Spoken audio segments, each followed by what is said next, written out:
कहीं न कहीं ये परेशान थी लंबे समय से। उन्होंने सोशल मीडिया पर जो पोस्ट डाली कि मुझे न्याय मिलेगा ये, तो कौन सा न्याय वो चाहती थी?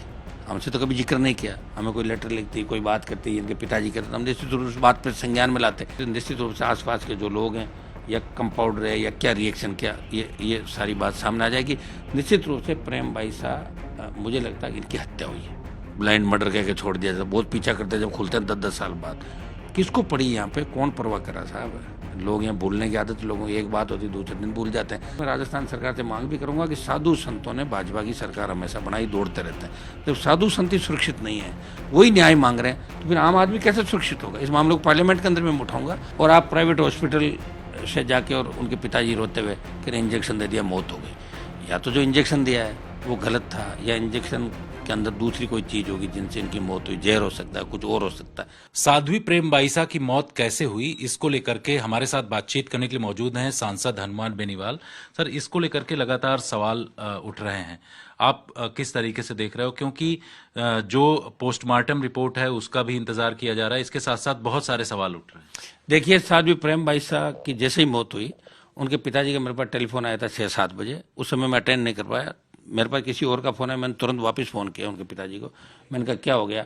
उन्होंने कहा कि प्रेम बाईसा नहीं रही, रोने लग गए। मैंने कहा पूरी बात बताओ क्या, कि यहाँ तबीयत उनकी ख़राब हुई थी आश्रम के अंदर, जहाँ बताया। अभी अजमेर में कोई कथा उन्होंने करी थी, और तबीयत ख़राब होने के बाद मैंने प्राइवेट कंपाउंडर को बुलाया, और कंपाउंडर ने सुई दी, और उसके 5 मिनट बाद ही डेथ हो गई। उनका ये कहना था।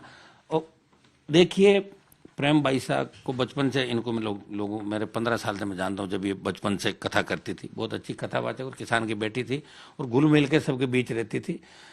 कहीं न कहीं ये परेशान थी लंबे समय से। उन्होंने सोशल मीडिया पर जो पोस्ट डाली कि मुझे न्याय मिलेगा ये, तो कौन सा न्याय वो चाहती थी?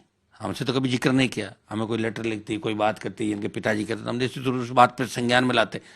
अचानक 5 मिनट के अंदर एक साध्वी की मौत हो जाए, तो प्रदेश ये जानना चाहता कि आखिर कारण क्या था। क्या साध्वी की कोई षड्यंत्र के तहत हत्या की गई, या सुसाइड था, या कुछ और था? ये राजस्थान जानना चाहता है। पोस्टमार्टम रिपोर्ट की बात आप लोग कर रहे हैं। पोस्टमार्टम के साथ साथ जो विसरा होता है वो सबसे महत्वपूर्ण होता है। पोस्टमार्टम में कई चीज़ों की जानकारी नहीं होती, बड़ी बड़ी चीज़ तो जानकारी आ जाती है, लेकिन विसरा रिपोर्ट उसको हम चाहेंगे कि 7 से 10 दिन के अंदर विसरा रिपोर्ट आ जाए, और उसके अंदर अगर किसी तरह की पुष्टि होती है तो निश्चित रूप से आसपास के जो लोग हैं या कंपाउंडर है या क्या रिएक्शन क्या, ये सारी बात सामने आ जाएगी। निश्चित रूप से प्रेम बाईसा मुझे लगता है कि इनकी हत्या हुई है। मुझे लगता है प्रेम बाईसा की 100%। और इसके अलावा कोई दूसरा मुझे दिख नहीं रहा, क्योंकि ऐसी कोई बीमार नहीं थी कि 2-3 मिनट के अंदर दम तोड़ दे। हत्या की आप बात कर रहे हैं, तो आप किस तरीके की जांच की मांग कर रहे हैं? क्योंकि ये एक बड़ी बात आपने कही है कि हत्या हुई है। हालांकि वहां जो लोकल प्रशासन है उनके द्वारा इसको लेकर के अभी इन्वेस्टिगेशन की जा रही है। लोकल प्रशासन आप जानते हो, जब तक दबाव नहीं बढ़ता तो कहाँ जांचें होती। बहुत से कत्ल तो ऐसे ही दब जाते हैं, ब्लाइंड मर्डर कह के छोड़ दिया जाता, बहुत पीछा करते जब खुलते हैं 10-10 साल बाद। किसको पड़ी यहाँ पे, कौन परवाह करा साहब? लोग यहाँ भूलने की आदत, लोगों की एक बात होती दूसरे दिन भूल जाते हैं। प्रेम बाईसा के मामले में इतना ही कह सकता हूँ कि उनका जो व्यवहार था, लोगों के प्रति जो भावनाएं थी, वो परेशान कुछ समय से थी, इसमें कोई दो राय नहीं। उनके पिताजी ने भी कहा कि वो थोड़ी डिप्रेशन में थी। तो डिप्रेशन किस चीज़ का था, यही तो अपन जानना चाह रहे हैं। जब डिप्रेशन पकड़ में आ जाएगा तो हत्या, आत्महत्या वो भी पकड़ में आ जाएगी। ये हम जानना चाह रहे हैं। और मैं राजस्थान सरकार से मांग भी करूंगा कि साधु संतों ने भाजपा की सरकार हमेशा बनाई, दौड़ते रहते हैं। जब साधु संत ही सुरक्षित नहीं है, वही न्याय मांग रहे हैं, तो फिर आम आदमी कैसे सुरक्षित होगा? इस मामले को पार्लियामेंट के अंदर मैं उठाऊंगा कि चाहे सीबीआई जांच करे, चाहे एसओजी, जल्द से जल्द जो नज़दीकी लोग हैं और जो लोग हैं उनसे पूछताछ भी करें, और पूरे मामले का दूध का दूध पानी करके खुलासा करें, ताकि उनकी आत्मा को शांति मिले। आप सीबीआई जांच की मांग कर रहे हैं, कॉन्स्पिरेसी किस तरीके की आपको नजर आ रही? आप सांसद हैं वहां से। 100% कॉन्स्पिरेसी के बिना तो हो ही नहीं सकता।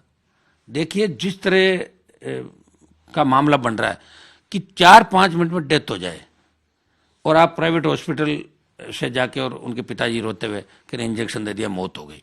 या तो जो इंजेक्शन दिया है वो गलत था, या इंजेक्शन के अंदर दूसरी कोई चीज़ होगी जिनसे इनकी मौत हुई। जहर हो सकता है, कुछ और हो सकता है। और या फिर किसी न किसी तरीके से कोई दूसरे लोग, इनके बहुत आजकल कंपटीशन हो गए सब जगह, वो इनसे कोई जलते होंगे। क्योंकि इस तरह कोई व्यक्ति 4-5 मिनट के अंदर मौत के उसके अंदर नहीं जा सकता।